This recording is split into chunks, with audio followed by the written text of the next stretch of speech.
Good evening, everybody. Welcome to tonight's special Common Council meeting. Roll call, please. Fire. Here. Paschal. Here. Rosendich. Here. Bargainer. Here. Wagner. Here. Witzel. Here. Fisher. Here. Spiros. Budke. Here. Handler. Here. Thank you. Please stand for the Pledge of Allegiance. I pledge allegiance to the flag of the United States of America, and to the republic for which it stands, one nation, under God, indivisible, with liberty and justice for all. Item C, citizens' comments. Anyone from the public wish to address the council? Seeing no one, we'll go on to item D, review consideration of recommended 2021 budget. Ed Wagner, Chairman of the Finance, Budget, and Personnel Committee presiding. Thank you, Mayor. Before we get going tonight, a couple of things which we've been asked to read. Number one is when making a reference or asking questions about the budget, please indicate the page number that you're referring to so that we can go on, we can all get on the same page. The second thing, I was talking with Steve earlier today, and we need to work pretty diligently to get this thing wrapped up by one more meeting. So what I'm going to ask you to do is, if you've got something you want to see changed in the budget, and it requires a lot of staff input, review, I see like 3 things that have been reviewed already for us so far. And I think we're going to be hearing about some other things tonight. But please try and make your request by the end of this meeting so that they have time to do it, and we can take it into consideration on the budget hearing. When is that, next week? Next Monday. Okay, so basically, I'd like you to keep that. The other announcement I'd like to make is that Wood County finished its budget, except they've published it, or they've got it out for review now. The public hearing, I think, will be on the 3rd or the 10th. Not sure. The 10th on that. Some of the highlights of that are that the actual expenditures in terms of actual dollars are up 2.06%. Not much at all. As far as the mill rate is concerned, and this is the great magical mystery of equalized value. The mill rate last year was $5.3961. For this year, it's $5.36.15. So it's down a little bit. But the actual, the average equalized valuation for a house in Wood County is $130,000. And on that house, last year they paid $691. This year they'll pay $699. So it's about an $8 difference, and that comes out to a 1.01% increase. So that's what our Marshfield taxpayers are looking at for the budget next year. Okay, so we're going to pick up. One thing, there have been some requests that have been made of staff for presentations of consideration in the budget. And I originally thought we'd do that now, but I think since we've got such a relatively short list to go through tonight, we would probably reserve their reports for after it, like Steve was thinking about.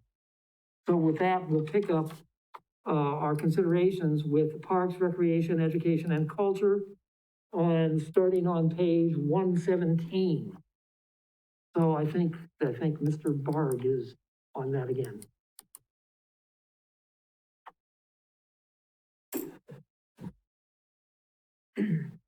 Thank you, Chairman Wagner. Appreciate that. Yes, in the first meeting, we got through about half, if you will, of the total budget categories. 3 of the bigger ones, general government, public works, and public safety. So tonight we pick up with the remaining, starting with the park and recreation and education and culture section. And again, we have a number of the staff people here. We have a couple remote. You know, Justin Casperson, the park and recreation director, is on remotely tonight, and he can chime in with question or any answers that he has regarding some questions you might have. But just going through the category as a whole, and this is going to fit very closely with what I described before. Our general fund expenditures went up by 0.4% this year in the proposed budget. So when you hear me saying, and this one really didn't change much, this one really didn't change much, if you're thinking, come on, Steve, that can't be. And, you keep saying that. Well, a 0.4 increase over, all these departments is pretty minimal. It's $90,000 across the total 22.5 million. So in any one budget, very few of these have gone up by a noteworthy amount. But anyway, Parks and Recreation itself, not much of a change. Now, one of the things that is different though is with the new pool coming online, the aquatic center being built, and HEFCO going out of service, there's some restructuring you'll probably see in your booklet that you might say, wait a minute, there's some categories moved around, and Justin maybe can comment on that. But other than that, there's really not much of an increase. And I'll probably ask Justin to comment on that when I'm done with this section. Library has a minimal increase. They are continuing to implement a pay plan that they got approved about the same time as the city did, and taking steps toward moving people forward. But the overall increase is I believe, less than 2%. UW Stevens Point at Marshfield, no real change. Basically, I think it's 52,000, something similar to last year. Dairy Fest, no real change. Cemetery, actually a slight decrease over 2020 budget, and no change in the historic preservation budget. That's exactly the same dollar amount as 2020. Justin, if you don't mind, maybe just comment briefly on some of the calisthenics that you had to go through in terms of some of the changes that come from the new aquatic center coming online in terms of how your budget is structured. Good evening. Can you hear me, guys? Yes. So the pool itself obviously will be brand new starting in 2021. Probably the most substantial change will be in the concessions operations. We've never had a concessions operations down there before. So this will be new and an added expense, but obviously added revenue too on the revenue side. There'll be additional staffing taken consideration, but I think there'll be probably minimal change with utility costs, water, sewer, electric, things of that nature. So probably the biggest changes with the pool will be the concessions operations and then additional staffing based on the size of the facility and a number of areas we need to supervise. So for everything considered, it's pretty nominal, but we anticipate revenues to exceed our expenditures for at least first 3 years.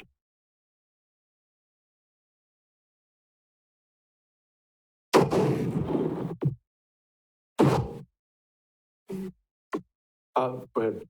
Yeah, Justin, you saved a lot of money by not having HEFCO open this year. Do you have any roughly idea how much you're going to be giving back into the general fund out of that, the amount that was budgeted for this year? Not off the top of my head, it's probably in our reports, our financial reports, but there's probably a number of areas that there'll be savings across the board with just less operations. Probably rentals are down, so that therein lies like sewer, electric, water, things like that are all down. I don't have the numbers off the top of my head for HEFCO, but it's in there. Well, I'm certainly glad to know it's in there. Thank you. Carry on, Steve. Okay, thank you. Moving into economic development, there's only two subcategories here. One is development services, which has a minimal change from last year. The other is industrial park operations. A slight increase here. Dan is with us. He can comment if need be, but it's because CN is now requiring the city to handle snow removal on the track and switches. And so that cost has been put into the industrial park operations budget, creating that slight increase. Again, Josh and Dan are here if you have any questions.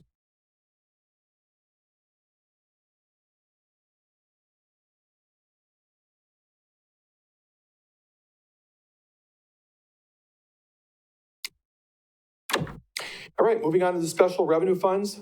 The room tax is definitely changed. I think we all know with COVID-19, it's been a hard year for the lodging industry. Large revenue drop in the last 3 quarters of 2020 are expected. It happened in the second quarter and third quarter, expected to continue throughout the fourth quarter that we're in now. And actually, they're expecting it to continue throughout much of 2021. Nobody knows when room rentals for lodging facilities will begin to uptick. We're hopeful that we'll come out of COVID-19, but the revenue projection is low again based upon our 2020 experience. And as a result, the spending is down. You know, the city has less for parks and recreation purposes, and the Marshfield, or Visit Marshfield, has less expected into their coffers for tourism and promotion, and that's reflected in the budget you see. Residential rehabilitation, no real change. The Economic Development Fund, Josh is here if there's questions. You know, this fund kind of varies a little bit from year to year. They operate within a budget that they approve, as we do here. But they have some bigger projects that come up from time to time. They've, done a lot of things lately. Right now, I noted the West 2nd Street corridor is being looked at again, Economic Development Action Plan, and they've worked with the zoo as well on upgrades there. So if you have any questions, you can certainly follow up with him. Public safety funds, no real change.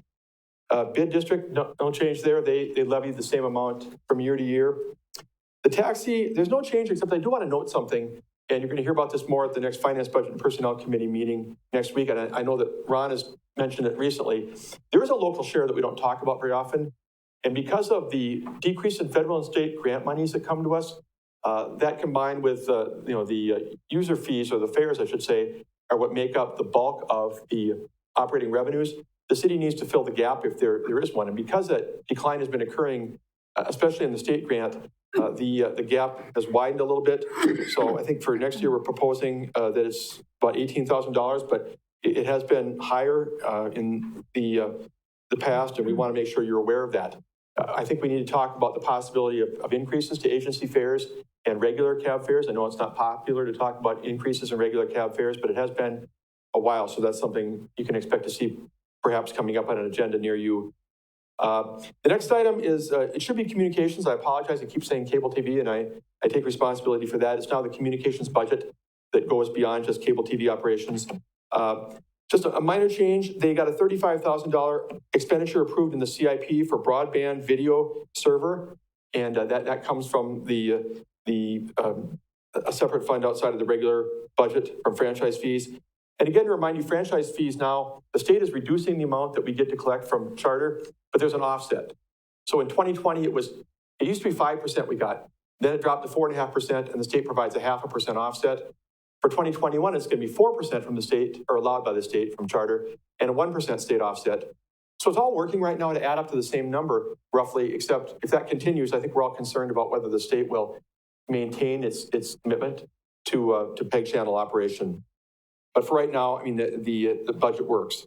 And then municipal court, there's really nothing new there, either pretty much flat. Questions on any of those categories? Steve?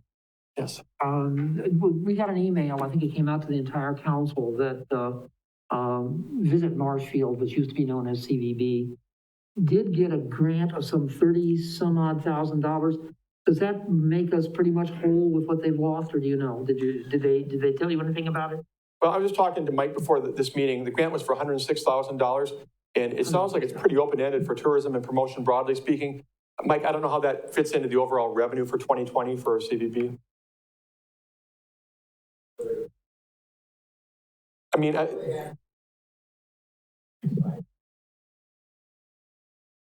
I believe that that's less than the amount of reduction, though, that they're going to experience for the 3/4 of room rentals. But it makes up a good share of that gap, which is obviously very helpful. Of the loss? Okay, thanks, Josh.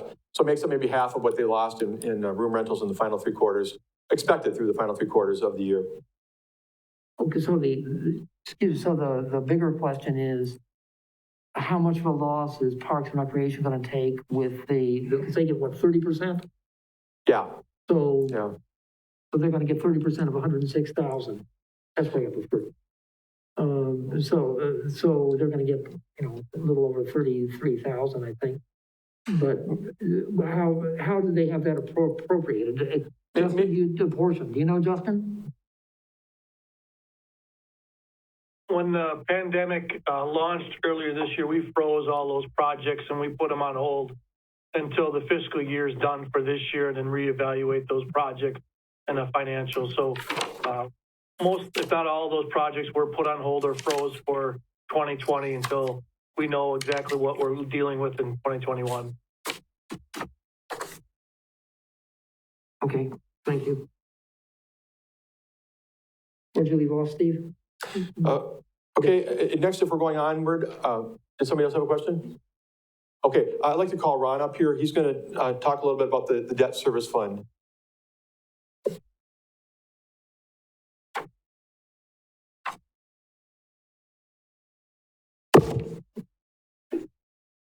Thank you, Steve. I think I meant to mention last meeting, if any council member ever wants to just kind of talk over some of these things, feel free to email me, give me a call, set up an appointment. I'm readily available to kind of go through. It's been kind of difficult to discuss because we've kind of got two narratives going, one about the general fund, one about the debt service, which is kind of unique to us. And sometimes they overlap and sometimes they don't. So, and again, the debt service deficit is unique to us. Ehlers, who sees quite a few of the cities in the state, they say they just don't see it. And I think I've said before, you calculate it, you levy, you pay it, and it's not an issue. So, debt service fund, how we got here, both on the general fund deficit and the debt service deficit, is in the general fund, we started with a deficit. We lost $150,000 in state aids. We lost $100,000 in interest revenue because of the rates.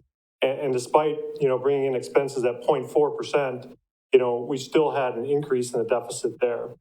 On the debt service side, we under levied for close to a decade on our debt.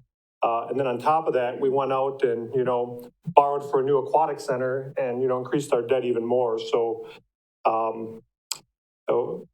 we've got kind of two bulging deficits kind of going on at the same time that have different fixes.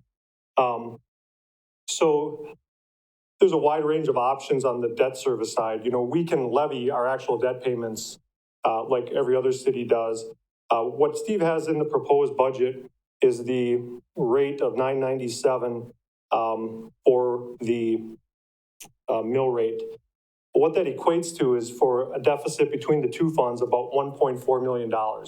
So even at that tax rate, our deficit's still increasing. And since big numbers kind of get lost in people, I think it's $4,000 a day. We're pricing our product, $4,000 a day is going out the door, and we're not covering our expenses even at that rate. Also in the 2021 budget, we did kind of move back some projects and minimize our debt. So that's more of a long-term solution. We can trickle down our debt payments, but that's really a slow trickle because our existing debt payments are everything from like 2010 to 2020. And one thing to kind of keep in mind is if you remember how Ehlers described it, about flattening our debt. So, our debt costs this year are up here and our current levy's down here. And it's not a perfect analogy, but once we catch up, a one-time adjustment, that debt level is pretty self-sustaining. So if you think of it, just round off some numbers, we bring our levy up to $4 million in debt and our debt's pretty flat. That part of the levy and the debt mostly takes care of itself. And again, it's a broad brush because these big debt offerings, we try to smooth it out as best as we can. So that's really more of a one-time adjustment to make it manageable. Then we pay off a little bit more than we borrow every year. And that part of it becomes manageable. And like everyone else, we still have our general fund to work on, which is always going to be a struggle for everyone.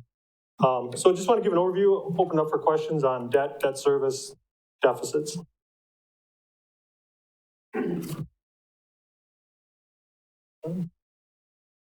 Anybody? Ron, good night. I was gonna let you get away.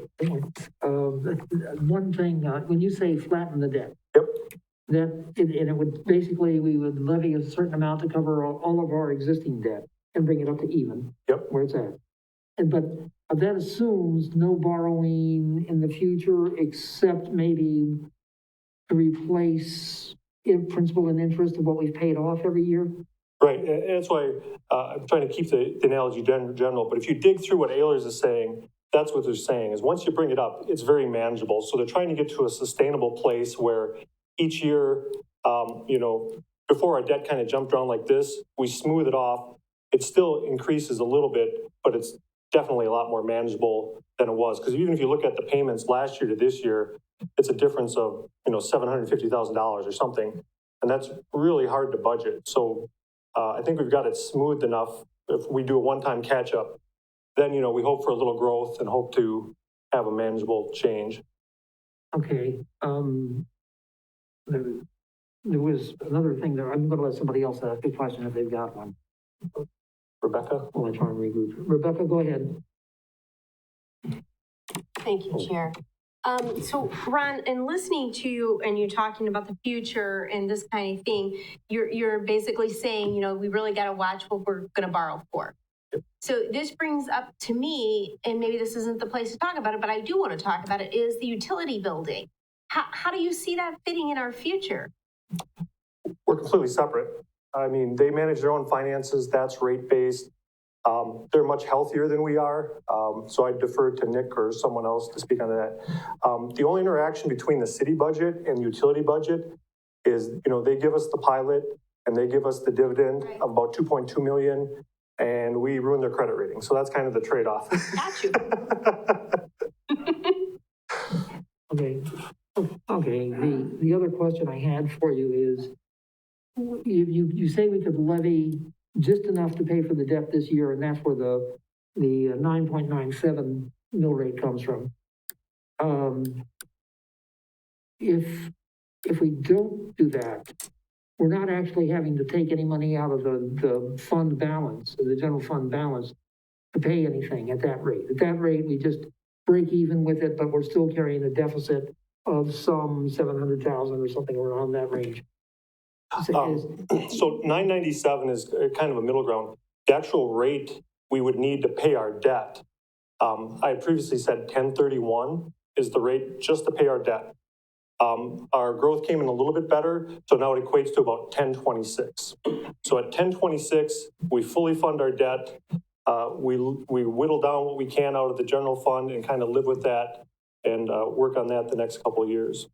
So that's how big the gap is. I mean, that is a huge gap. But again, we under levied for a decade and then borrowed for a generational project. I mean,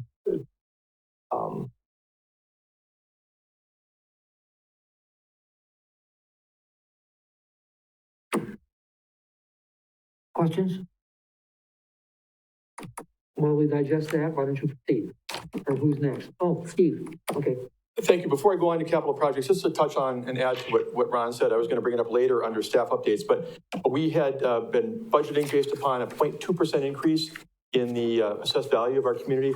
It's actually going to be 0.7. So we got a little bit of a break. The final valuation numbers came in and it's a little bit higher than we expected. And the difference from 0.2 to 0.7% growth in assessed value actually helps us a lot, about $75,000 in tax revenue. So that's a good thing that came through here in the final analysis from the state of Wisconsin.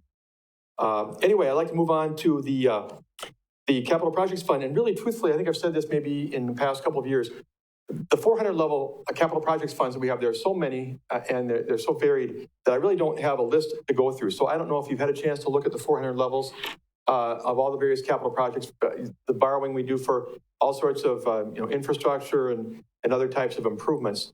I guess I just kind of throw it out there to anybody who's had a chance to look at that, and if you have any, initial questions.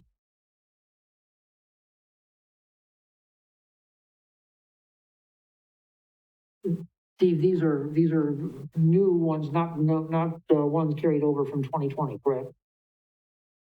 New. Well, I don't know if some of the projects are carryovers or not. It's a new budget year, 2020. Yeah, but there's a policy on what we carry over and what we don't. And then basically they have to be cleared by the council to carry over.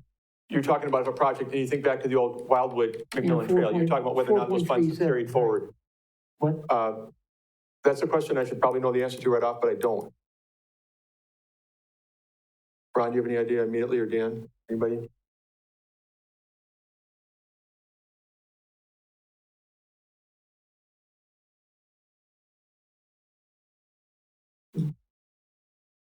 If I'm understanding the question correctly, you're asking if there's any projects on that list that were 2020 projects that didn't get done in 2020? Right. There are none. These are all not in this list. Correct. Do you have in the 400 list? I'm not sure about all the other ones, but the 400 projects, 400 fund projects that I'm responsible for, there are none of 2020 projects that are carried over to 2021. Mr. Bucky, go ahead. So just pull the mic over by a little bit more. Hard enough. I want to hear what you said. I have nothing to say. No, so What did you, I couldn't hear you exactly, Dan. What happened to the 2020 project? They've all been done? Yes, our 2020 projects have been completed. There are no carryover projects for 2021. That hurts. Okay, thank you.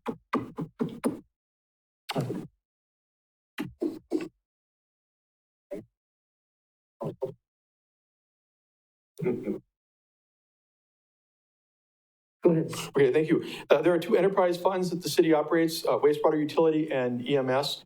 Wastewater utility, I think you've heard this message before, but I'm going to say it again and give Sam and his group some real kudos here. Everything we always hear when it's looked at, it's very well run, very well managed financially and operationally and otherwise. There's nothing really new that's out there very much. And we're going to talk a minute about how well the fund is doing as to whether or not there's an opportunity to take funds from there to offset general budget costs, but we'll get to that in a few minutes. The EMS, that fund is doing well. We added 3 new firefighter paramedics recently based upon our contracts, at least based in part upon our contracts with the clinic, and that seems to be going well. The revenue is covering the expense, not by a grandiose amount, but it's working. And it seems to be functioning well financially. So any questions that anyone would have?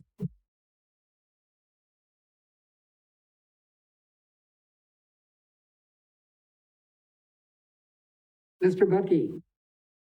Just a comment.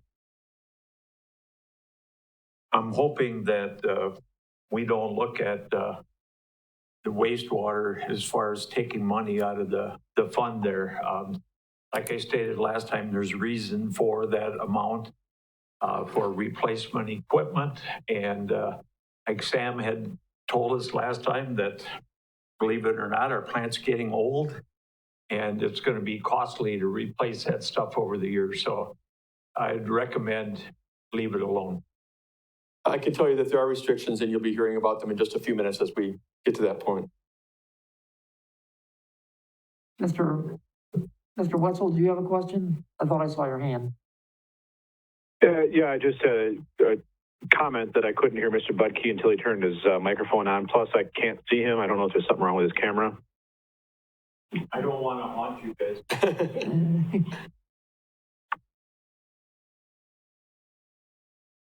Okay, Steve, go ahead. Okay, thank you. The Internal Service Fund is doing well. There have been some concerns talked about as far as what the balance is and whether the balance needs to be that high. We're going to cover that in a minute. Ron's actually going to delve into that. He's been talking with other staff and has a good report to share. So I'll let that play out in a few minutes. With respect to the purchases being made, it's another year of $650,000. I think the third straight year, maybe we've had $650 as a target for purchase of vehicles and equipment. Chris Hawley did a nice job and spec'd that out. I think it's a half a dozen items from Public Works and Parks. The highest priority items are listed. I think you probably saw both in the CIP and the budget what those items are, what the history of the items being replaced is. So Chris is here if there's any questions.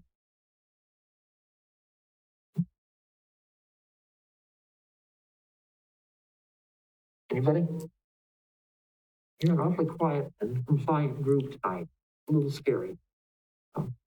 Okay, go ahead, Steve. Okay, and finally, the Perpetual Care Fund, one we don't talk about a whole lot. That's to provide for the upkeep of the cemeteries. And again, remember, not only Hillside, but also the Lutheran and Catholic cemeteries that we maintain and charge them for some cost on. There's no real change in this. The most significant thing that has happened is, you may remember years ago that we borrowed against that, so to speak. We took a loan from it to pay for the columbarium, and that has been paid off now. So there's really no significant activity planned in 2021. Any questions? And that's it, Steve. You've reached the end of that's a record. That's a half an hour. Not bad.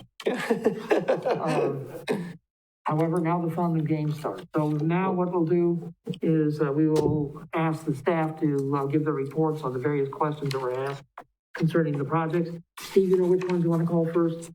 Yeah, I've got a little list if I can go through them. First of all, just to note that I did go back and watch the Facebook Live meeting of the October 19th special budget session, and did make notes on the things that you raised as far as possible concerns, possible opportunities for the council to look at in terms of the budget.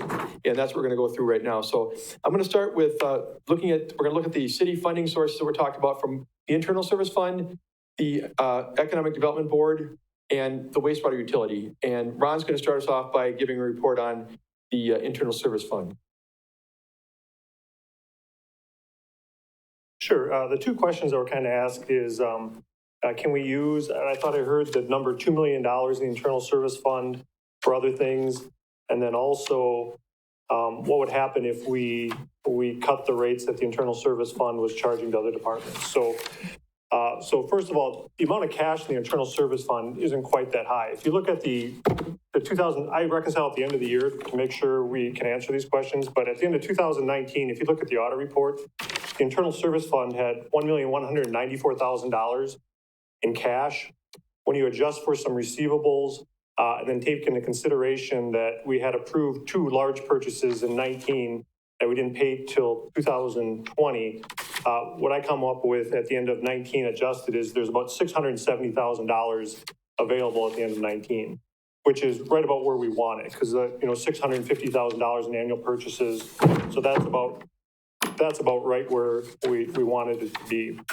For the other questions, I think maybe just a better explanation of how it all works, so you can kind of see. So what the Internal Service Fund is, it's a centralized gas dock, equipment, shop maintenance, equipment maintenance. So what they do is they maintain the fuel dock and all the equipment. And then as departments use them, they're charged out the actual fuel they use, or they're charged out an hourly rate based on the state of Wisconsin standard schedule. So if I'm Parks and Rec and I'm using a piece of equipment, the charge to Parks and Rec shows up as revenue in the Internal Service Fund. So it's kind of meant to be self-balancing. So as you use up in a piece of equipment, the money's now back in the Internal Service Fund and able to replace it. So if you had something that was very, very expensive, I couldn't even come up with a good example, but say there's a super expensive piece of equipment that a department's using quite a bit, then it kind of makes sense that the department's receiving a heavier charge. More money is flowing back to the Internal Service Fund because they're going to have to replace that expensive piece of equipment sooner. So it's kind of this self-balancing fund that works really, really well. Police and fire do not participate in the fund. They use the gas dock, but they are not charged motor pool charges. We wish they did because it does work so well. So what ends up happening is for those police and fire purchases, we end up borrowing for them because we don't have this kind of self-sustaining fund to use. So that's when you look at the debt list, there's usually a lot of police and fire because they're not really a part of the Internal Service Fund. So that's how it kind of works. So it's centralized, it's efficient, it centralizes operations, charge it out to the users, it fills back up. Chris and the staff replace the equipment as needed, and we kind of go from there. So that kind of leads into the questions of what happens if we cut the rate in half, for example, in charges. But keep in mind, this is all us. It's all internal. There's no new revenue source. There's no change in expenses. We still buy the same amount of fuel. We're just kind of shifting, we're just shifting it from one pocket to the other. It's really all we're doing. Because there's nothing, net, nothing really changes. I kind of stop there. If there's any questions on how it works or any other hypotheticals you'd have about it. Mr. Butke. I've asked this question before, Ron, not to you, but is there anything that stops us from doing that with police and fire apparatus? Yeah, see, so the problem is, whoever set this up a long time ago was pretty wise because you have to fund it at the start. So if we start it now, if you think about what happens, is now suddenly there's a whole bunch of new general fund expense because now their police and fire are using their equipment, they're getting charged, and you were not in a position where we'd like to be, but we really couldn't add them in because it's a one-time funding and then self-sustaining. But we could help in the future if we started now. Yeah, yep, and I think that came up at some point or another because it would be nice because then it's a lot easier for fleet management. It's a lot more predictable. Yeah. I would like to discuss that sometime at a future meeting or something to talk about that. I just think it's wise for the future to So you don't have a big budget item all at one time. Absolutely. So net, nothing changes. If we starve the internal service fund, the need for equipment doesn't go away. It just builds up, and the next year, we have even more needs. So I understand, you look at it because it looks like it's got cash, but like all government of funds, it's got a funding reason and a funding use, and it seems to be tracking pretty true to what it is. If the cash balance got really, really high, then maybe we'd look at it. But using the state of Wisconsin standard rate seems to be hitting true. I don't know if, Chris, you want to add anything here?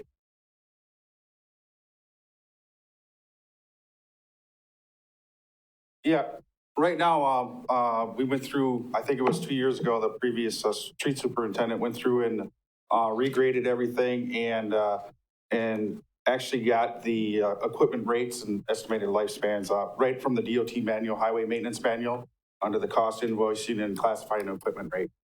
So those are the pretty standard state rates that we have now. So. Excuse me, Mr. Buckley, just a quick question. Sure. So what happens if you're, okay, let's take the South Central Avenue project that's going on right now. Correct. You have several pieces of equipment involved in that. Yep. When you estimate the project, you estimate equipment hours that you're going to spend on it? And those are what's charged out to the fund? Yes, Dan does a estimate every year on projects. Just through history, he has a pretty elaborate spreadsheet on what it costs per foot on an overlay project or a mill and replace project, including equipment rental and all the other materials that go into it. And basically, we budget money for that project, and those rates are taken off. So if we take it out of the general fund and put it in the equipment replacement fund per hour that's used for that equipment, right? Right. So for instance, if that piece of equipment is out on the overlay project on South Central Avenue, that would get charged to that project. And I'll let Dan talk, and then Mr. Bucky, I think he has more to add to that. That's where I thought we could lower project on. Thank you. I just want to clarify one point that you made, is that the South Central Avenue project is not a general fund project, that's a capital project. So we borrowed for that project, and that is funded through the 401, or capital improvement project. So that the cost of that is not a general fund expense. Generally, the point then generally is any project you're doing, regardless of the funding source, is basically charged that rate. Correct. Okay. Right. And so there are general fund expenses that come out of that fund the ISF, and those are, big one is snow removal, and that's an unpredictable one. We have some history, of course, of what it's cost us in the past, but can't tell you what it's going to cost us in December of this year. So that's one where we've historically under budgeted for the motor pool expense on snow removal, just because it's very hard. But to if you allocate $1.5 million for a snowstorm, removal, that includes the hourly rate that gets paid back in, and that money is levy. That is general fund. Yeah. Okay. Thank you, Mr. Putke. Yeah, I certainly don't want to. I see former Mayor Meyer in the audience. He's well aware of when they pretty much wiped that fund out, and that was not wise. But I'm not talking about that. I think Chairman Wagner was alluding to it, and I'll let him speak for him, or he'll let himself speak for himself. But if we took that money that we were going to put in for this year, or for this next year, and we don't buy equipment, we just delay it 1 year, you're going to have the money there the next year, and we could use that money to help with the tax rate. You can say it better, Mr. Chair, if you would, please. That was my assumption, but we're right down to the 650,000, which makes me very, very hesitant to do that. I was operating off of the original figure that I assumed was correct, which was somewhere around $2 million. But apparently there were some latent bills in there that had to be paid. That brings the total down to 650. And that disappoints me a great deal because I was thinking all of our projects that we do, especially those with a levy, could be reduced by that amount. Be reduced by some amount that we could take out of that, that we could do just by not charging or charging half the rate for that for this year. Go ahead, Dan, I'm sorry. I just wanted to mention or remind you that the equipment purchase is not the only expense that the ISF funds. So our building and shop operations, the equipment shop, the maintenance of all of our equipment comes out of that. So we have about $2 million in expenditures that the rates fund in addition to the purchase of the equipment. Well, that 200,000, or excuse me, that 2 million is there now, right? Or did you say 2 million? 2 million, yeah. That's generated annually through the rates. And as Ron mentioned, we also purchase fuel and then charge departments for fuel that they get from us. So it's not just the city departments, Marshall Utilities, police and fire, as you mentioned. The UW buys a little bit of fuel from us and Mid-State Tech. So we do sell a little bit of fuel out of that, which helps with our revenue in that fund. Mr. Becky? Yeah, if we could get an amount, I understand what you're saying, Dan, expenditures and things like that. But if we could get subtract that amount and find out what the real figure is, whatever we would be able to take out of there for 1 year. And I normally would not agree with doing this, but it's a special year. And I know the mayor's talked about it with the COVID and there's people out there really hurting. Mr. Bargender talked about extending the life on some of our vehicles and stuff. And we were able to do that to a point, and we got to be smart about that. But no matter what we can do there, it's got to help someone. So just to make sure I understand the question then, so you would take the 650, for instance, that we would use to purchase vehicles and apply that where?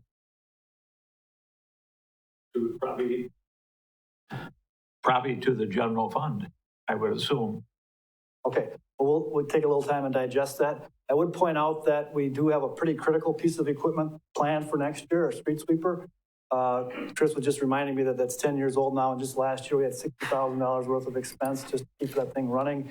And we're under some obligation, not just to keep our streets looking nice, but with our stormwater permit to maintain an active street sweeping program. So we'd be in a bit of a bind if we try to get another year out of that piece of equipment. But I understand your question, and I can work with Ron to look at what that would mean. And I respect that, Dan. I mean, I certainly, if there's a piece of equipment like that, I mean, we have to take care of it. I understand that, but excuse me, if you could find what the excess is that we could, it's not going to be as much as what we're all thinking, but, maybe we could do something for a year. Right. And of course, the caution always is then it puts us a year behind. Right. And I don't like that either, but. Right. Right. We have a backlog of equipment that is past its prime. And so we limp it along for another year, and then you end up paying more for maintenance costs. So there is a downside to delaying that equipment purchase. Yeah, and please, when you look at that, Dan, put that stuff in there, equipment that we should be getting rid of because of the maintenance. So, right. We got to have the true values and not be foolish.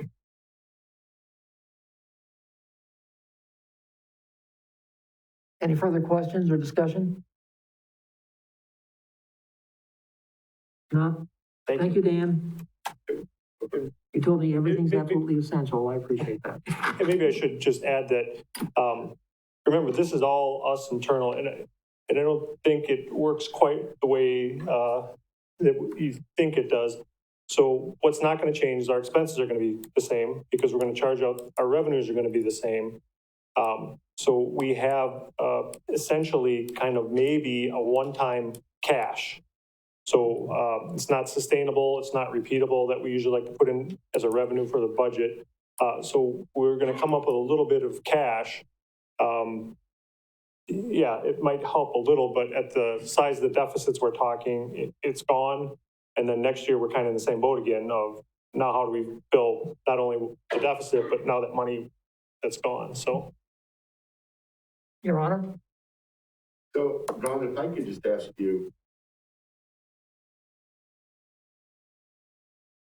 ask you, a couple of questions regarding this.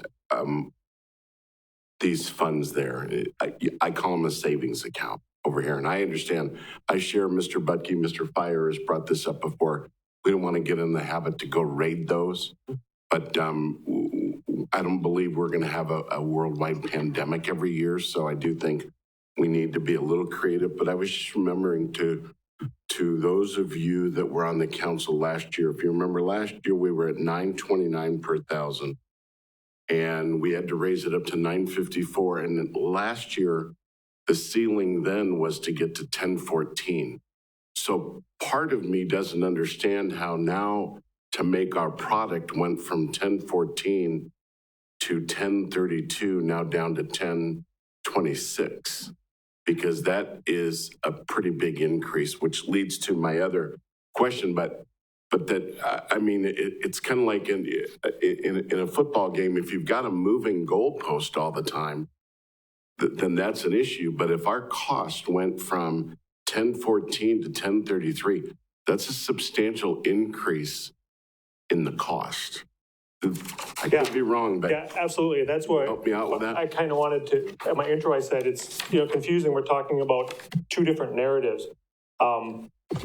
Essentially, our deficit went from $1 million to $2 million from last year to this year.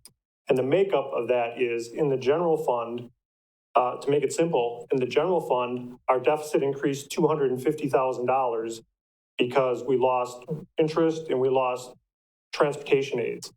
The deficit in our debt service fund increased $750,000, which is exactly the amount of the payment on the new debt we picked up. So our total deficit went from 1 million to 2 million, and the 2 million is like no change in our rates, and the numbers, so I haven't even calculated what the total would be to break even because it's not going to happen. The number I'm quoting for 1026 is simply to pay our debt, fund our debt, and we're still going to have a deficit in the general fund, even if we work it down, that we're going to have to live with. So, how does that happen in a year? Is that because there wasn't enough levy last year so that whatever we missed came over? Because otherwise, we're just going to keep going, well, now next year, the cost to build our product is $1050 if we're never catching up. Exactly, and that's the nature of a structural deficit we have in both funds. So we started out in the general fund with a $745,000 deficit that we didn't have funded. That's one-time borrowing and fund balance applied. So we start there, and then we lost ground because we lost these revenues. So now we're even further behind. Same thing in the debt service. We started with unfunded debt, we borrowed some more, and now we have a bigger problem. So what I keep referring back to is it's not. So maybe if I say it this way, to fully balance this year, we'd have to raise the rate to 1026 and cut about $900,000 out of the general fund. That's what it would take this year to balance, which obviously is impossible. So that's why I keep advocating of, this year we fund our debt and we still got a long slog to work down our general fund back to balance. And this all stems from the years of when, for lack of a better, and this is your analogy, so I'm not taking credit for this. This is you. The cost to make our product is $1030, and we were selling it for $954. And when you do that for a decade, as Mr. Fire says, what do you say? The roost, something's going to happen to a rooster. Pay the piper, maybe? Yeah. So that's one part, but then this is the other part, and maybe this is more for, because what I'm thinking is, 100 years ago when I was paramedic, if somebody's bleeding, the first thing you do is you stop the bleed. So if every year, if we don't do something to, in essence, stop the bleed right now, which is why maybe we have to look at some of these things to go in and stop it. Otherwise, every year, it's just going to keep escalating out of control. And so I want to get the answer to that. But the other thing is, in the last meeting, I was all Mr. Pesky with the travel. Mm-hmm. And and I don't know if this relates to this, but I'm just looking at this because one thing I think you all are very proud of, and city staff has done a great job of, our expenses only went up 0.4%, which equates to $90,000, which is great. Until it gets to the other question you have to ask is, okay, were our expenses too high to begin with? So only going up 0.4 is, because when I look at travel's up. And I'm just thinking, I personally, it's my personal opinion, that travel should be only for certifications and recertifications, period, end of discussion. I don't think with what I'm looking at here, when we're going from in 2019 actual of 89,000 to 2021, 128,000, that to me doesn't look like a slowdown of travel. So, and I don't, maybe for the last 3 months that I've been saying this, I wasn't saying it with enough velocity to where I would think that that would be good. This is very frustrating to see. I appreciate the fact that city staff did an amazing job and stuff like this, but I'm just looking at one thing. One thing I learned long ago, focus on one thing and probably bleeds into the others. But I don't know, I'm just thinking maybe there's something more we can do on expenses. We just can't keep going saying there's nothing we can do. There's nothing we can do. I'm not into that. Oh, and absolutely, we're willing to work with you if you see things that are in the general fund. You know, my preference, and Steve might have a different opinion, is give it to us broad. Say we need X dollars of expense reductions in travel, and then we'll try to prioritize them. We'll look through what's in there and come back with recommendations.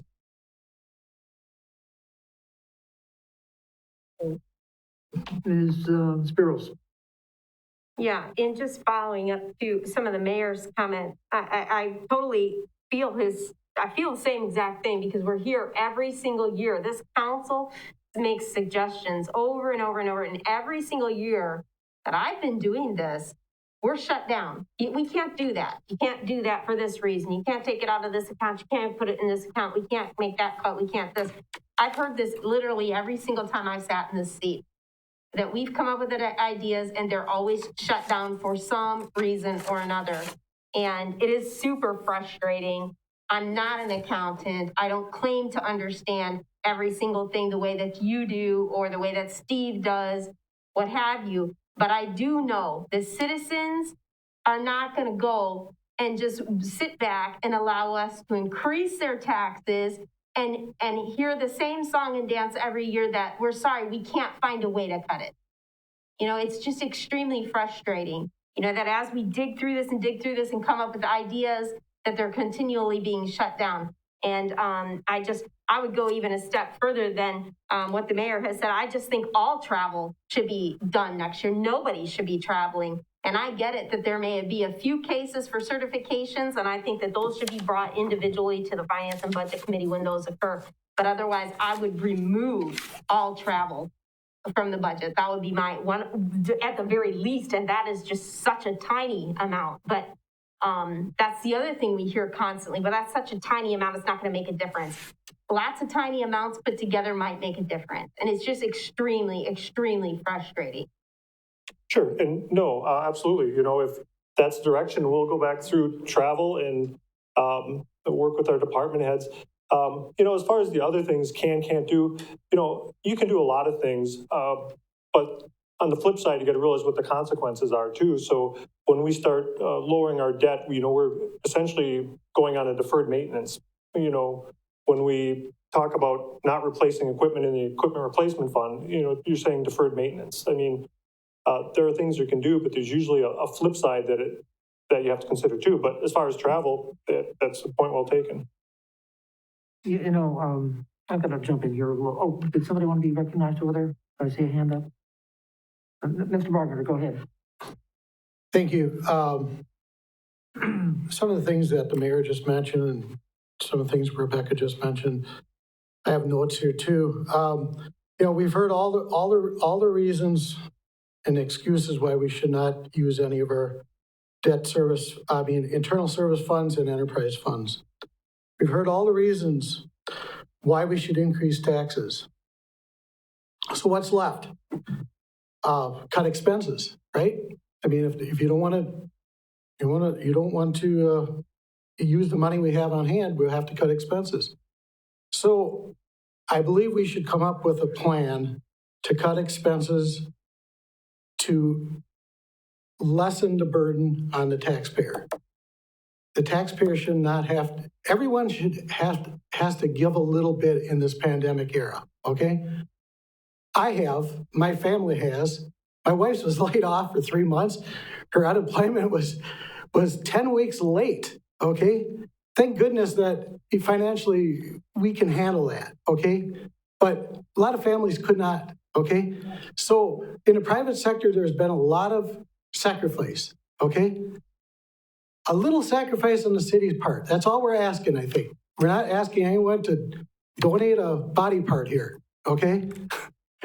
But something, we're reaching out to you for something.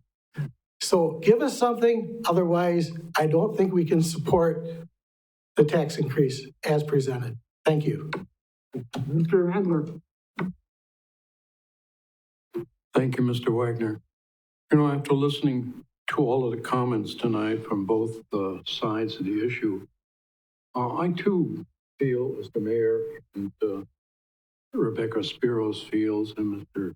Bargender, the responsibility of this was brought upon by some efficiencies in administration.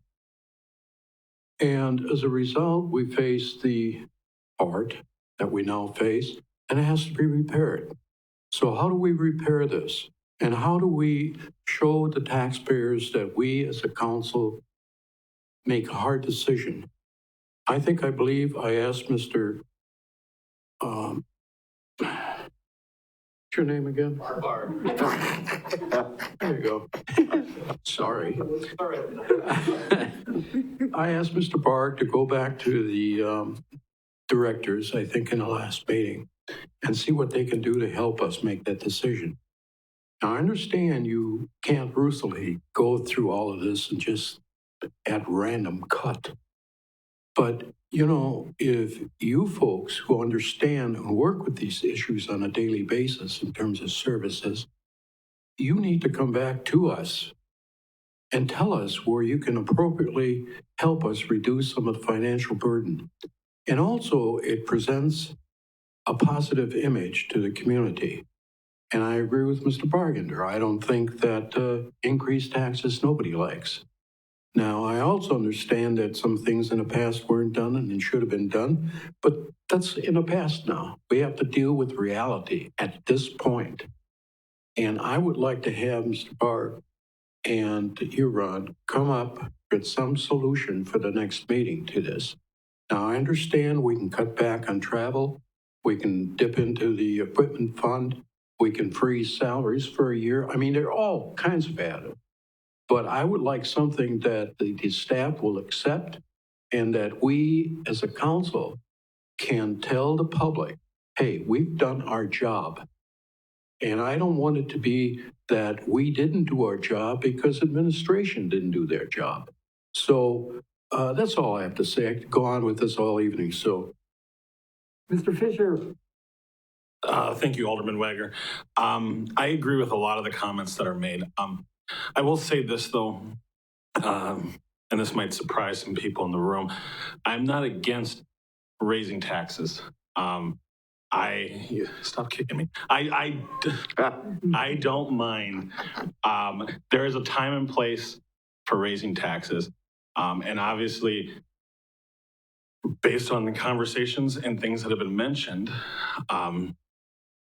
as a city, we've made some mistakes by not addressing the increases over the years.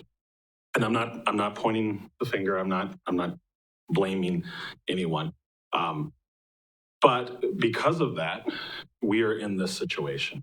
And I received a phone call last week from a constituent. This person, elderly couple, she's on a very fixed income, her and her husband. The tax increase that we're talking about, that the city would be asking her and her husband to give, in the grand scheme, is pretty minimal. And I understand that, but I look at that family and I think about their struggles, and I tend to agree with my colleagues here and the mayor. This has been a life-changing pandemic. I mean, I think the last major pandemic that we've seen to this magnitude was 1918. It's not going to happen to us every year. I think in future years, we do have to address the fact that we might have to raise taxes and continue to raise taxes. I also think that the state has put us in a very, very horrible position by having the levy limits the way they are. The levy limits, in my opinion, really tie our hands. And I take pause when I think about that, because it really does affect how the city operates. But I do think during tough times, you have to make tough decisions. I have to do that in my family budgeting. I have to do that in my business budgeting. And I think we have to do it here. This is a tough year. And so I do think at our next meeting, and I don't have recommendations per se. I'm looking to Steve, I'm looking to you, Ron, to staff, to go, what can we do? Because I look at it and go, realistically, we have three options. We can raise taxes, but even then there's levy limits. 2, we can ultimately borrow from reserves. We can find places where, as the mayor said, the savings accounts. We can try to borrow from Peter to pay Paul, or we can make cuts. And quite frankly, we're probably going to be bashed for any one of those three decisions. But this year, I mean, let's face it, the school district is probably going to be raising taxes. Everyone is raising taxes. I think the city needs to do our part by finding a different avenue to address this. And I will end with that. Thank you. Mr. Fire, go ahead. Right, take that 20 off the bottom, if you would. I'd like to say that, when we talk about the pandemic, anybody that's been around a few years, this is the same story we hear every year. This is not new. We've been short for about the last 12 or 13 years. Every year we're short. We haven't got enough money to make the budget work. Okay, I'll buy into this. If you want to go cuts and find money, but I'll tell you what, next year at this time, sitting right where we are now, if you're here, we're going to have the same problem, only we're going to have more because we spent money we were going to save for this year. There's no way out of this unless you buy your way out of it. It's just like when you go to the grocery store and go to buy your groceries. I understand the budget. You buy what your budget says, but if you want to have you look at the cost of food, it goes up almost every day. Look at the cost of meat. And I buy a lot of beef, and beef is out of this world. Pork's out of this world. The people that are selling it, they're not worried about you and I. But this isn't going away.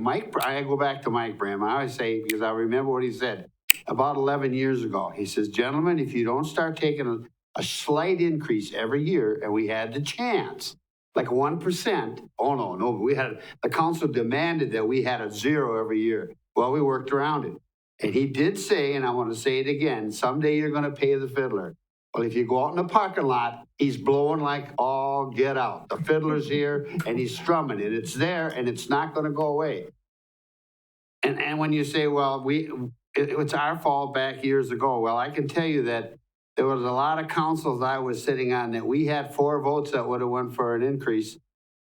You missed the point. We had 6 we couldn't convince to do it. So I have a couple people I know for a fact that got off the council because they couldn't get that point through. You've got to fund your city. And a lot of your good people left because they had their head against the wall. You beat your head. You got this 4 to 6 votes. You can't beat it. So I'll be forced to support whatever you want, but just remember, I'm the one that said this is going to be back next year and worse because you didn't solve the problem this year or try to get half of the problem solved. It's not going to go away. I've got Mr. Witzel next. Thank you, Mr. Chairman. A lot of things are going through my head right now. I think a big question, and it's probably good that I'm not in the room there because I'm sure that the staff that are sitting in the room would start throwing stuff at me. But the wage situation, we're in a pandemic. I don't know of anybody in the private sector or most jobs that haven't suffered either furloughs or layoffs or lost businesses, or those that were fortunate enough not to suffer those things did see a cut in pay. I know that one of the significant employers in the community did a 10 to 15% cut in pay for their staff. Our staff did not. Now, I did vote for that 1% raise, but now as we're looking at the budget, we have built in these automatic step increases. That is very, very reminiscent of the days of union negotiations. I was a teacher for 15 years. I knew that every year I was getting a raise, whether or not we negotiated something or not, because every year I was getting a step up until I hit the top. So every year I knew I got a raise, like I said, without negotiating. There was a question that was raised, I think it was by Ms. Spiros, who questioned, how do we compare to the private sector? How do our employees' wages compare to the private sector? And the response came back, we don't know. Private sector isn't telling us. I would like to know why the company that we've hired to do the checking and to do the comparisons have not utilized many of the resources that are available. If I want to know what the average average wage for my position is in the private sector, I go on a website. I go on to Indeed.com. I go on to any of these other job service and recruiting sites, and I look. What is the average wage for XYZ? It's there. It's private sector information. It's there. The company that we've hired to provide this information for us is not doing their job if they're not looking into those websites and that information. And those websites do also provide regional adjustment. So in the Midwest, where it's a little cheaper than it is on the East Coast, they provide that information. So if our company that we've hired to provide us with these equivalents are not giving it to us, then shame on us for having that company doing this job. Another comment that was made that I'm biting my tongue or biting my lip on, and that was from Mr. Fisher. We made mistakes in the past. I'm going to disagree with that to some degree. We were deceived in the past, and we were purposely given information as monies were channeled from TID funding into debt service to make everything look good, so we didn't have to increase taxes. We were deceived. Now, whether that was directly intentional or it was just a nice way to make sure we didn't have to raise taxes, whatever it is, yes, perhaps we could have dug deeper. But as I've heard many people say, we're not accountants. We rely on staff to provide that information. And the fact that there was at one point an entity that looked at these and said, yeah, it's probably not the best way of doing your budgeting, but didn't come to us and tell us, again, that's a deficiency on what we have here. So I think we need to look at the biggest expense in the budget, and that is wages. And I know that it's not popular, and I know that a total freeze on steps and everything else is not popular, and I hate to say that it happens, but in the private sector, there are a lot of places, like I said, that they're either taking cuts or are not getting raises. And I know personally, even when raises come, they come at the cost of lost benefits, which ends up being a net gain of nothing, because now the benefits cost more, even though the wage has increased. So again, I think we need to look at this automatic step increase is not something that I think it's not something that we can handle this year. That's all I have. Thank you. Ms. Spiros, did you need to be recognized? Yeah, I just have a couple of follow-ups too. I wanted to address a couple of comments made. Mike, especially, it's not that we don't want to resolve the issue. I think it's just that we don't want to resolve the issue with solely increasing taxes. We're looking at resolving the issue, but we want to look at it with, with savings too. If we need to make some cuts, we need to make some cuts. I don't think, me personally, I understand that, that we should be having, some incremental increases in taxes for inflationary measures. I get all that. I understand that. But to say that, that we're the pipers here and we just refuse to increase taxes, okay, but that's not the only solution. Sometimes you gotta cut back on your spending. You don't have the money, you cut back on the spending. You just don't expect somebody else to hand it to you so that you can go ahead and buy what you wanted to in the first place. So that's one thing. I wanted to talk about the deferred maintenance and the cost of deferred maintenance. I think we all understand that also. But I don't know that we all necessarily believe that every single thing that's, when somebody says, well, this vehicle's reached the end of their life because it's only 7 years old. I mean, I don't know that we all buy into it, that means we got to buy a new vehicle, that it can't last 8 years, or it can't last 12 years, or it can't last 13 years. So while we understand that sometimes it's expensive to put off maintenance, we get that, but I'm not going to buy it that it's every single piece of equipment that's listed that we need to replace, or every single vehicle. This has been something that's gotten in my crawl every single budget, is the amount of vehicles that we replace every single year. Every year I've asked to have that looked at. Every year I've said, can we wait? Can we not buy so many vehicles? And every year I'm told no. So I really want to look at that also. I don't know how many we have slated in this budget to replace, but I certainly would like to look at those much closer and see that reduced by about 3/4 of the amount that we had planned on replacing. And I'm talking about vehicles. I'm not talking about big pieces of machine or equipment. So it's a difference. I agree. I know that, people want their step raises. I mean, I want to get a raise from my employer every year also, but it just doesn't always happen. And in a former employer I worked at, it happened rarely. I think in the 9 years I worked for one company, I've seen 3 raises in 9 years. And Mr. Witzel is right. When those raises do come, it's offset by the fact that they've pulled back on how much they're going to contribute to the employee's benefit. So the employees have to take on more of the amount that was going to be contributed to their benefit. And that is just how it works in the private sector. So I just don't, I'm going to be unpopular right along with Mr. Witzel. And I just don't feel like the step increase can be given this year either.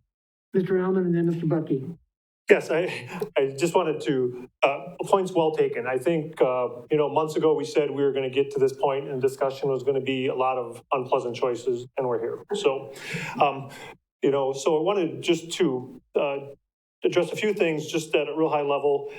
First of all, under levy limits, we can levy for our actual debt at any time. So Adam's point is well taken on the general fund side. The second thing, kind of to Rebecca's comment, is that's the reason I'm keeping the general fund deficit separate from the debt service deficit, because we can work down the general fund deficit. The debt service deficit is levy until we get to the point where the general fund is balanced. Thirdly, on the pay increase, remember that only it only affects a percentage. Union, it has no effect. If we say no wage increases, there's a pretty good chunk of our personnel costs that don't change. And the last thing, again, to Rebecca's point there, we don't automatically replace something when it hits its life. It's a pooled approach. So we string things as long as we can. Some break down early, some break down later. So it's really a pooled approach. It's not like we have a precise time or date that we replace it. So I just wanted to check those boxes off before my list got too long. Mr. Buckey. Yeah, there's a lot of really good comments going on. I can't disagree with hardly any of them. I will agree with Mike on I was one of them that tried the 1-2% over the years, trying to get the tax increase because of the wages and all the other expenses, like you alluded to, going to the grocery store, everything goes up. But we are in this situation now, and we've got to fix this. And now, the wages, I was on that committee when we did the study on the wages, and I fully support. Our staff is really good. They deserve a raise. I don't think now's the time to do it, and I will pledge to the staff members, if I'm on the council, I will support that when we get out of this mess. And we're going to have to come up with some money to make it right for employees. But right now, I don't think it's the right time. Anybody else? Mr. Barb. Yeah, I didn't make notes back there, so I'm kind of doing this from memory. Hopefully I'll cover some of the bases. First of all, on the travel training workshops, conferences and all that, I appreciate the concern about that number going up. I'll take a look back myself at where those numbers specifically came from. I just don't want you to be short-sighted in the sense that when you talk about cutting down to little or nothing, just certifications, realize that the challenges we face in the 21st century are big. I mean, Eng, for example, is dealing with constantly, he talks to me all the time about cybersecurity risks. And there's conferences and we try to find the most inexpensive ones. Sometimes you can get webinars. Sometimes you have, conferences in closer places that you can go to. But we've got to keep up on that. We've got to keep up on the latest. We've seen cities all across Wisconsin get hacked, for lack of a better term, and end up paying ransoms. Chris Hawley in the streets area, there's new techniques all the time that are being tried to provide good snow and ice control. And you're, I think, expecting to see those through the winter months. Dan and Tom Turchy with respect to road construction and managing projects, better ways to be more cost effective and successful in those. So don't throw the baby out with the bathwater. Certainly we can look at that. You guys give us a target number or you just tell us to go back and sharpen our pencil, that's fine. But don't realize that a lot of those costs are not fluff. Those are things that help people keep up with the latest techniques to do what you've hired them to do. Secondly, with respect to the wage increase, we adopted the plan with McGrath a couple of years ago. And the premise with the plan, what was found was that we have a number, actually many positions that are underpaid compared to their comparables. Now, I hear what's being said about, private comparisons. I hear Tom Witzel loud and clear. And McGrath did try, as I understand, to get decent private comparables, and they didn't get as many as they'd like. In some cases, we have a lot of jobs here that don't have comparables. There's no building inspector in the private sector. There's no police officer in the private sector. There's no city engineer in the private sector, although there might be an engineering type position. It's really hard to compare, but I get it. There's administrative assistants, there's accountants, there's some positions that you can go, toe to toe with. And we should be trying to get some of that information when we can. Realize, though, that we're very early in the implementation of that pay plan, so we can revisit the plan. Jen and I can take a look at it. We can get a consultant involved again. Maybe it's too aggressive at some point in terms of trying to get where we feel people should go. But realize that the majority of what you've seen so far, and would see if we had another year or two of the wage scale adjustment, is really bringing most people in this building and working for the city to where they probably should have been based upon the comparables we found. So, long term, we can look at other solutions. We realize the concern with what appears to be annual steps plus a wage scale adjustment, especially if we got in year 4, 5, 6, 7. But don't undersell where we are right now and how we got here. And we need to correct that. We have people who have been here 5, 10, 15, 20 years plus and never really been at where they're supposed to be. And we want to make a commitment to move people in that direction. With respect to how we got here, I've been city administrator now for 10 years. And, what Mike says really rings home with me because almost every year, I've come to the council and said, look, in May usually, would you let me go to, do you want a flat increase or zero increase? Were you willing to do 0.5%, 1%, 2%, what the state would allow? And almost inevitably, it's got to be right at the bottom of that. Mm-hmm. So I didn't realize the financial position we were in. I sort of resent the idea that we may have deceived intentionally, although I know you said it may have been intentional or not intentional. But, when the council said we have to keep the tax rate to no more than 0.5% increase or whatever it was, well, then we worked to bring you a budget that met that. And as a result, we used monies that, in my opinion, I didn't realize that we shouldn't be using. And that's why we're having this conversation. I wish we weren't. Every day I wake up, I would like this not to be the case. Ever since it broke 2 years ago, what Ron and our financial consultant, our financial advisor found. But that's where we are. And truthfully, if we'd had an increase of 1 to 1.25% every year during that period, we wouldn't even be having this conversation. We can't go back. We can't put ourselves at $10.10 or whatever it would be now. But that is a significant point that I think we have to realize. And it was not an attempt intentionally on behalf of me or anybody at staff level that I'm aware of to deceive or mislead the council. So I guess my point in all this, you guys have to look at all this. You're the ones who make decisions. You're the ones they elected. They didn't elect anybody in this room to make these calls. But, we can take a look at whatever you want to look and dig deeper. I'd appreciate any targets you can give us, that would help us to know if we're headed in the right direction, what you want to see achieved in terms of any cuts that will help make the picture work for you. And we want to be team players with you. We really do. We're supposed to be a team between council, mayor, and staff. I just want you to know that it does help if we have the direction and if we have full understanding between us as to where that's supposed to be. Mr. Mayor. Two things respectfully, Steve, because you know I have a tremendous amount of respect for you. But it sounds like kind of what Mrs. Spiros was saying before. We make suggestions and then we get this sugarcoat back of, well, let's not be short-sighted. There's seminars and things.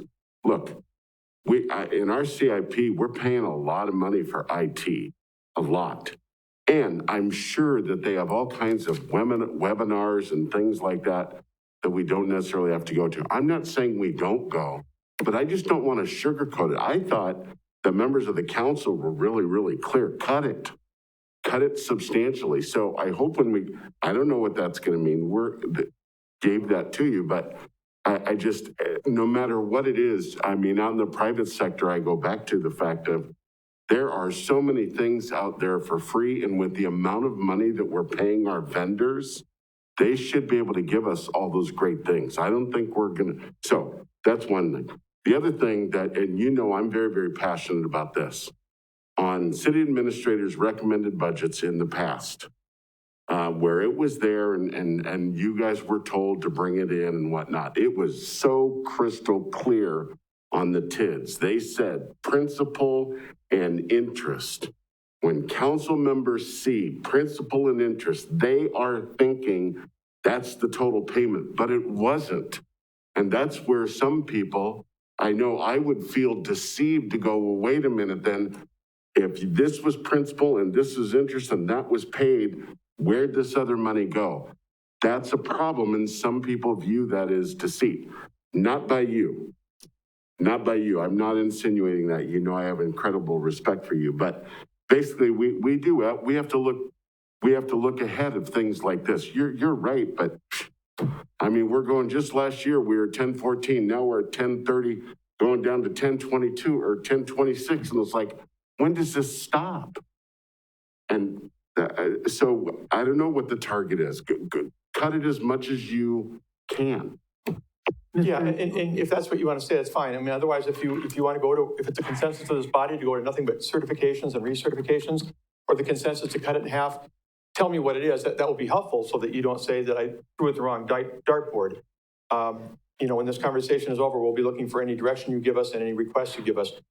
With respect to the issue of the TIF thing, and you talk about 1014 and now it's 1032, realize that is actually only 1.7 or 1.8% increase. So if we'd gone to let's say we'd gone to 1014 last year, we might well be coming to you with a request of 1025 or 1030. Now that would only be a 1 or 1 point something % increase in the tax rate. I don't like to pay taxes more than anybody else. You realize almost everybody in this room, I'm guessing, is a taxpayer in the city of Marshfield. So if we end up with a 4% or a 3% or a 5% increase in the tax rate, the majority of folks you're looking at are paying it. But whatever cuts you choose to want to make, whatever fund uses you want to make, that's your call. You're the elected officials, we're not. And we'll definitely work with you.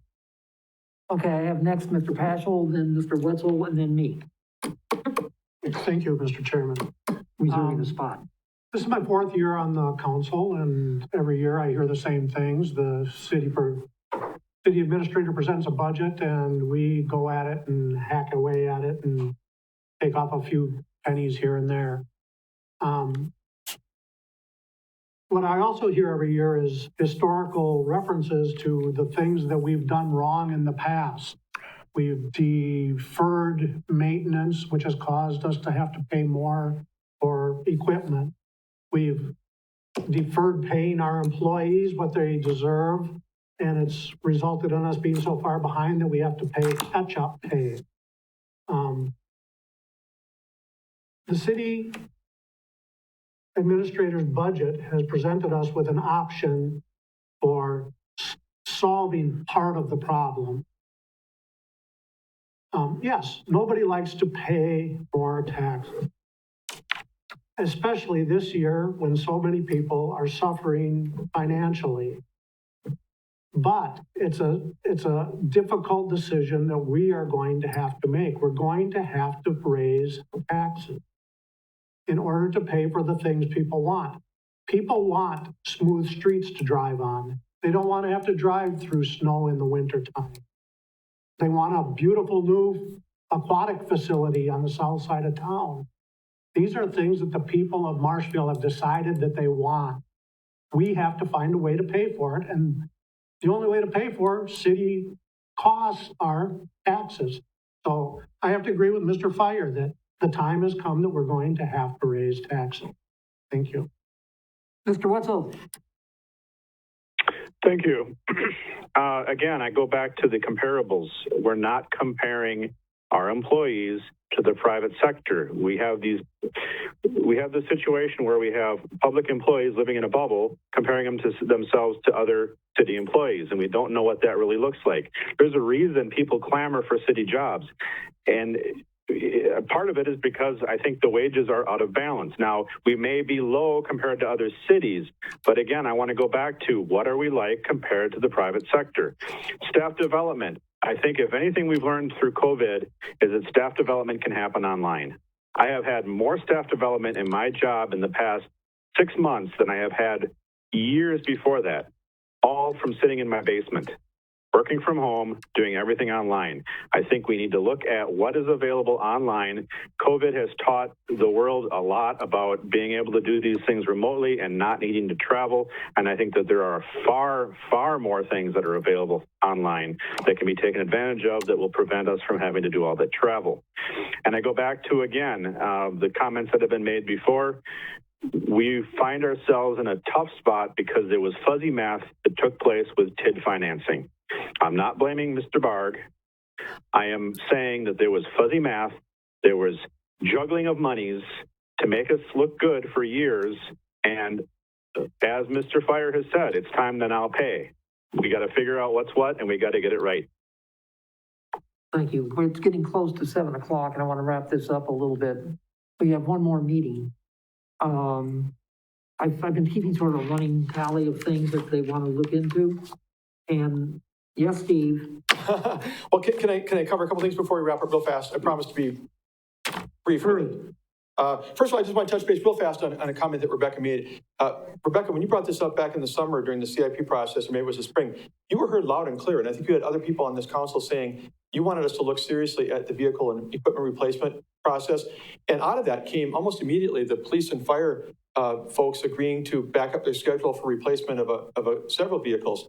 So, I mean, it made an immediate impact. And I think I talked to Chris and others about scrutinizing to the greatest degree possible going forward how and when we bring forth requests for replacement based upon the useful life versus the maintenance history. Is it still doing well? Can we get 2 more years out of it? So you really did make an impact. You may not see it immediately, but those comments definitely led to action on the part of staff. The 2 things I want to cover real briefly before we wrap up, just so we have a sense of where we're going in terms of available monies, because the Internal Service Fund was only one of only 3 funds that were brought up at that last meeting. The other 2 are the Economic Development Board Fund, the one they manage. We call it the 205 Fund, and then the wastewater utility. So I just want to kind of lay the playing field. The Economic Development Fund has right now about $1.2 million in it. At year end, it's expected to be close to $1 million because there's $150,000 or some such amount of expenses expected to occur from that fund through the balance of the year with no new revenue. So, and it really does average right around $1 million. It goes up or down slightly from that. Money comes in from the Marshfield Utilities dividend, goes out in projects, and but we tend to be right around $1 million. Those monies obviously are something the council could access for other purposes, but I will tell you this: be cautious about that thought, because those monies have been allocated by the EDB to a lot of projects that you want to see get done. I mean, housing projects as far as the housing incentive program with road improvements, the purchase of industrial land. We need more land for development. They put in monies that makes those possible with any monies that we have here or that we borrow. So those funds come in handy. And when you start looking at reducing those funds, you find yourself in a potential bind with industrial, commercial, and housing development in the future. One thing I have talked about a little bit is that we could see if they could make an annual contribution from the Economic Development Fund to the city in respect to the fact that Josh provides a lot of in-kind assistance. He obviously staffs the EDB, and some other city officials help from time to time. Maybe some flat amount they would give us annually that would go to the general fund. The other thing I would mention, and then you can ask questions on either one of these 2, is the wastewater utility was mentioned. But that's not really going very far. Going back to what you said earlier, Tom, I checked with the state to see whether or not we can have them make a pilot payment the same way as the electric and water utility makes based upon the value of the asset. The answer is no. Wastewater is treated differently than electric and water, and a pilot is not allowed by state law. The other thing that came up was the equipment replacement fund, and Sam ran that one up the flagpole, and the answer is that those monies cannot be accessed. The DNR said that that's not allowable to use those type of funds for general government types of purposes. So I will tell you this, though, that since Ron started working, he's done a great job in terms of making sure that these enterprise funds and the TIF districts are being allocated for their share of expenses based upon the fact that people like me, Dan, Ron, Josh, and others put in a lot of hours. So EMS, wastewater, the TIF districts are all being assessed or they're paying a certain amount through allocation. And wastewater right now is paying nearly $100,000 into the city, the general fund, based upon the benefits that they get from city staff assistance. So they're already contributing a lot of money that is used to help offset our costs. And they also fund all their capital purchases through their own fund. So any questions on those two? I just wanted to have the framework of those two as possible revenue sources. Mr. Butke? I don't have questions about that. We all know about the school referendum, and sometimes I call it scare tactics, what they do on that, because it's if you don't approve it, you're gonna lose this, and it's a lot of popular items. I don't have a target amount, and talking to some of my colleagues over here, I don't think we've got a target amount to cut, Steve, but I would like for staff to put some scenarios out there that, a couple of different ones. Okay, these are some of the things that we would have to cut out and leave it up to the citizens. Let's hear from the citizens. Are they willing to cut some of these things? And I'm not sure you're going to see a majority. You're going to see it all over the place, but let them know what we're talking about with that. So I think that's where that should be at. So give us your laundry list. I mean, travel and training obviously has been mentioned by multiple people. Other specific areas that you want to be looked at? Mr. Bargender. Thank you, Chair. In regards to the wastewater equipment replacement fund, that is $375,000 is added to that every year, correct? Is that right? Okay. And you said we cannot use those funds, okay? But and there's $2.7 million in that fund. Is that about right? Okay. But what if we just did not put the 375 in this year? Leave the $2.75 million there and put the 375,000 in the general fund. Is that possible? If we don't, it's earmarked to that fund no matter what?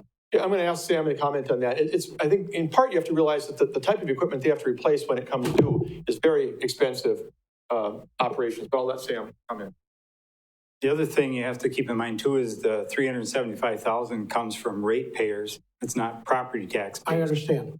So the way the DNR looks at it, any money that is set aside for the equipment replacement fund is meant for that fund only. So short circuiting, by making ratepayers pay that money and then not telling them up ahead that, oh, by the way, that's not going to be really used for wastewater. I think that's a bridge you guys should cross. I don't really want to cross that. I had no intention of deceiving the ratepayers in any way. I mean, transparency is everything in government. But I mean, we're just looking to make cuts. We're looking to find money someplace. There's got to be money someplace. Otherwise, I mean, maybe you're looking at 3% across the board, across everything, every department, 3% cut. Probably get us where we want to be. Let me say one more thing before I forgot, because I got a note earlier from Rebecca, and I want to thank her husband. I did connect with this office to see whether or not this $150,000 loss in transportation aid was right, was accurate. Dan did a great job of digging into it and trying to figure out what's going on. It does appear that it's right. The difference is, it's based upon a 6-year rolling average. It kind of sounds like the whole shopping world. The more you spend, the more you save, right? When you turn on the TV. Well, the more you spend on roads, the more you're eligible to get back in aid. And you drop off 6 years ago and you add on the new year. Well, the year we dropped off this time was the year that we did Chestnut Avenue as a TIF project. That was $3 million. So we dropped off a high spending year, took on a lesser spending year. and the number was actually correct. I do want to come back to where I was at, though. I mean, you have to realize that the people sitting in this room, you maybe can't give us exactly a dollar target, but anything you can give us to sink our teeth into in terms of what the goal is, what the target is. I know you say find everything that you can possibly cut, but I don't really have a sense, and maybe you don't have a sense right now as a group, what that sweet spot is between a tax raise of this amount, money coming from here of this amount, budget cuts of this amount. It makes it hard to get your arms around. Okay, I'm gonna try and wrap this up, because we do have a council meeting to go to, and we're probably gonna burn the midnight oil again tonight, so I wanna get us out there, but I've been keeping sort of a running tally here, and the things they want you to look at, Steve, is wages, and they wanna take a look at the biggest one, what's the difference between giving a 1% and freezing STIPs? Or what's the matter of delaying the STIPs or whatever. Those are two possibilities. They wanted to take a look at travel. And I've got a note here. What if you put like 50K in a pool? And that would cut it by about 70 some odd $1,000. And basically let the administration decide on each travel request individually, as far as priority. Vehicle purchases, I got an add on that to staff cars. I mean, we got a lot of staff cars, just about for every department. And then using the pure Willie Sutton theory, Willie Sutton was a great bank robber in the Depression days. And they asked him why he robbed banks. He says, because that's where the money is. When you look at the budgets and you look at the amounts of the budgets, one of the big spending ones that we haven't touched is Parks and Recreation. And I'd like you to take a look and see what's essential and not essential in Parks and Recreation. We've handled wastewater, or I think you're going to take a look at it anyway. But aside from that, did I miss anything that's on there? Those are the topics that we brought up in this session, and before the next meeting, we need to take a look at that and see what kind of cuts you can come up with. Okay. And with that, if there's any further business, move to adjourn by Bucky, second by Mr. Handler. All those in favor, aye. Opposed, nay. We stand adjourned. Thank you very much.